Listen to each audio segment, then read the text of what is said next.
Tired of boring instant noodles? Let's upgrade your ramen game in under 10 minutes with this delicious and simple bok choy ramen. Trust me, it's a total game changer.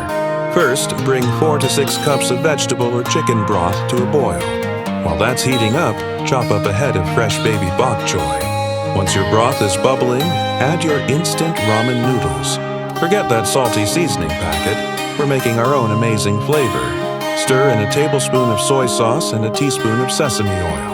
Now, toss in your bok choy. Let it cook for just a couple of minutes until the noodles are tender and the bok choy is bright green. Want to level it up even more? Add some minced garlic, grated ginger, or mushrooms. Pour it all into a bowl and top it with a soft-boiled egg and some sliced green onions. So easy, so good. If you enjoyed this recipe, hit that like button and subscribe for more quick and tasty meals. Thanks for watching. Ready to test your Bible knowledge? Let's play Guess the Verse from the beautiful Psalm 103. I'll give you a phrase and you complete it. First one, bless the Lord, O my soul, and all that is within me, bless His. What's the next word? That's right, holy name. How about this one? He forgives all your... If you said iniquities, you're on a roll. Heals all your diseases, right? Let me know your score in the comments. The greatest forgiveness is born in the deepest pain. Life will betray you. It will make you feel forsaken. It will bring you to your knees. But remember this, choose to forgive, to trust, to keep going. Every moment of surrender is a choice to be strong. You are never truly alone. With every cry for help, every plea for mercy, you are committing your spirit to a higher purpose.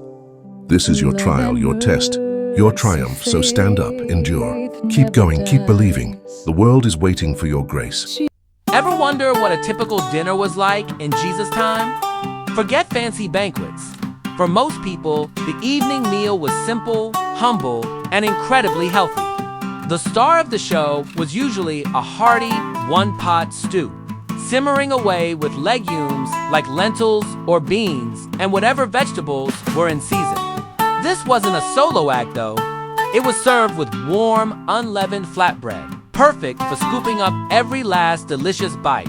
On the side, you'd find things like salty olives, maybe a chunk of goat cheese, and some sweet, dried fruits like figs or dates.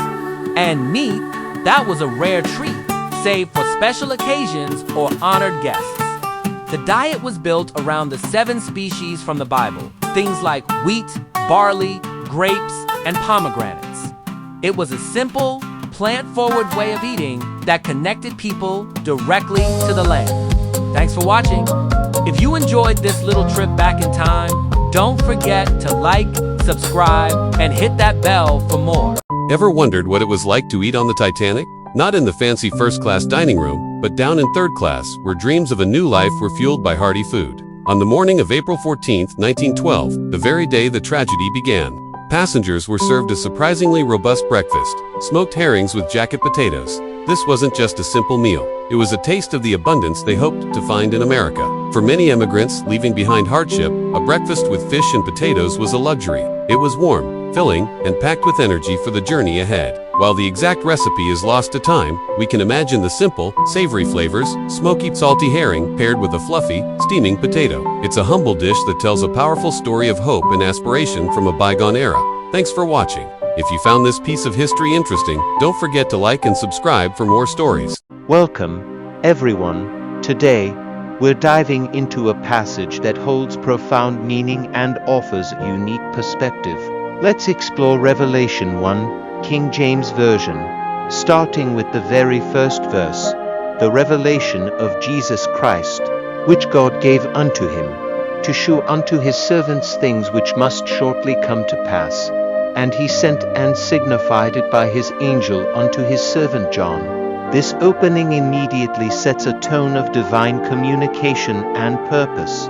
It tells us that what follows is a revelation, unveiling, directly from God to Jesus Christ, and then passed on to us through his servant John. The emphasis is on showing us things that are to happen soon. It's a message designed to inform and prepare us, a glimpse into a future guided by divine will.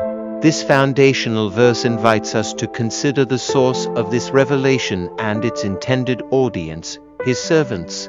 Thank you for joining me on this exploration. I hope this brief look has sparked your curiosity.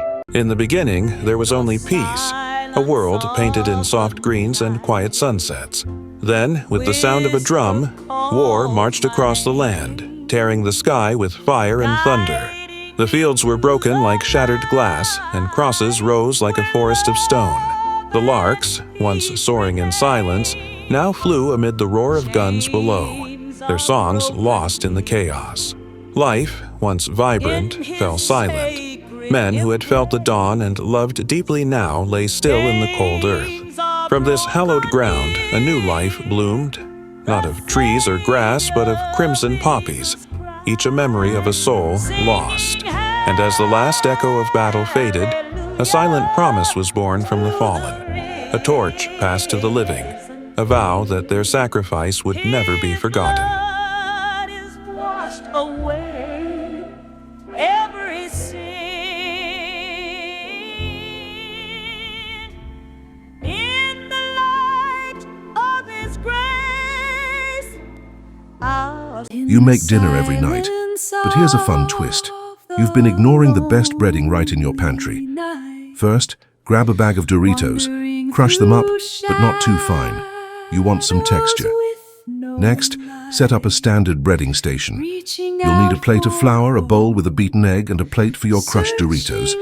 Then take your chicken tenders and coat them. First in the flour, then dip in the egg, and finally, press them firmly into the Doritos crumbs.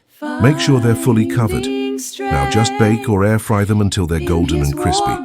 Making dinner isn't just a routine, it's a chance to get creative and have some fun in the kitchen. Upbeat and friendly tone, hey everyone, and welcome back to my kitchen. Are you tired of boring breakfasts? Well, today we're transforming the humble oatmeal porridge into a breakfast masterpiece that will have you jumping out of bed in the morning. Forget those bland, gluey balls of oatmeal you remember. We're going to make something creamy, dreamy, and packed with flavor. I'll show you my secret technique for the perfect texture and share some incredible topping ideas, from fresh berries and crunchy nuts to a decadent swirl of honey. It's simple, it's healthy, and it's unbelievably delicious. Trust me, this recipe will completely change the way you see oatmeal forever. Ready to level up your breakfast game? Let's get cooking.